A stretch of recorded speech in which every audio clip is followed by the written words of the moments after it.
পদক্ষেপ মানে পুরাপারি আমরা ইয়ে করে দেব শেষ। পুলিশ প্রশাসন যেহেতু আমরা সাপোর্ট দিছে না, তাহলে আমরা জনসাধারণের সাপোর্ট দিছে না। পুলিশ প্রশাসন তো আমরা সাপোর্টের লেগে, পুলিশ প্রশাসন যখন আমরা সাপোর্ট দিছে না, তখন আমরা এই যুব সমাজকে রক্ষা করার লেগে আমরা যে যুব সমাজের আইনের মতো হয়, সমাজের আইনে হয়, এটা আমরা কইরা দেখাবো। এতটুকুই আমার বক্তব্য। এখানে চেয়ারম্যান আমার কাছে ফোন করছে, ফোন করার সঙ্গে সঙ্গে আমি ছুটে আইছি দোকান অফ করে। আমার বাড়িতেও চুরি হয়েছিল, তখন আমি যখন শুনতে পাই, তারপর এখানে আমি ছুটে আসছি। বর্মা যে বাড়িতে পাওয়া গেছে এর বাড়ির নাম হচ্ছে নবজিৎ বর্মা। এই বাড়িটার যে বিক্রি করে এর নাম নবজিৎ বর্মা। আজকের এই ব্যাপারে পুলিশকে জানানো হয়েছে নি? আজকের এই ব্যাপারে পুলিশকে আমরা কিভাবে জানাবো? পুলিশ তো ওই কিছুদিন আগে আমরা পাড়া প্রতিবেশী সবাই মিলে এখানে রিয়েক্ট করি। যখন এখানে যাই, সবাই গ্রামের সবাই মিলে ধরি, তখন পুলিশ কোনো কিছুই করে না। এখানে শান্তি বাজার পুলিশ থেকে এসডিপিওতে সবকিছু আসে, কিন্তু কোনো কিছুই করেনি, টোটালি ছেড়ে দেওয়া হয়েছে। আচ্ছা, উনি কতদিন ধরে এই ব্যবসা জড়িত আছে? অনেক দিন পর্যন্ত। এর আগে কি আপনারা কি খবর পেয়েছেন যে উনি ড্রাগস বিক্রি করেন? হ্যাঁ, অনেক দিন আমরা খবর পাইছি। কিভাবে ধরতে পারছেন? আজকে আমাদের একটা বৈঠক হয়েছিল বাজারের মধ্যে।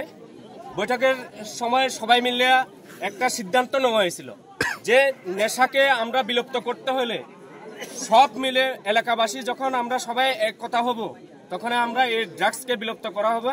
তার জন্য আমরা পাড়ায় আমরা ওখানে ডিউটি জারি করছি। এই ডিউটির মাধ্যমে ধরা খাইছি।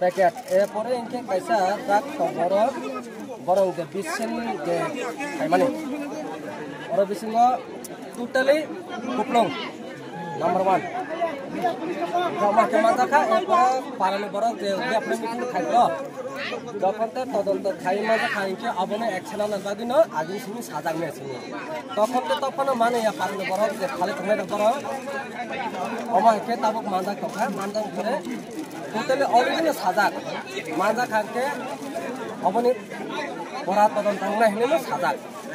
এরপরে ডিসিশন যে মিটিং খাই মানে আবনো ডিসিশন লাই নাই।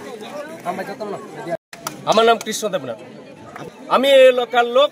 আমি 36 শান্তিবাজার 1 নং বুথের যুব মোর্চার প্রেসিডেন্ট। পুলিশ প্রশাসন ব্যর্থ, ওরা ঘোষ খেয়া কোনো কাজই করতে আসে না। ডাইরেক্টলি কারবারের সঙ্গে জড়িত আছে, কেন অ্যারেস্ট করে না?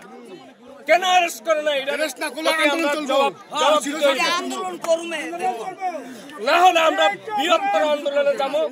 যুব সমাজ একটা শিশু, একটা প্রাণ, ভবিষ্যৎ, তারাই আমরা জীবন। এটা তারা বুঝে না, তারা শুধু মোটা অঙ্কের টাকা চায়, এটা তারার নীতি।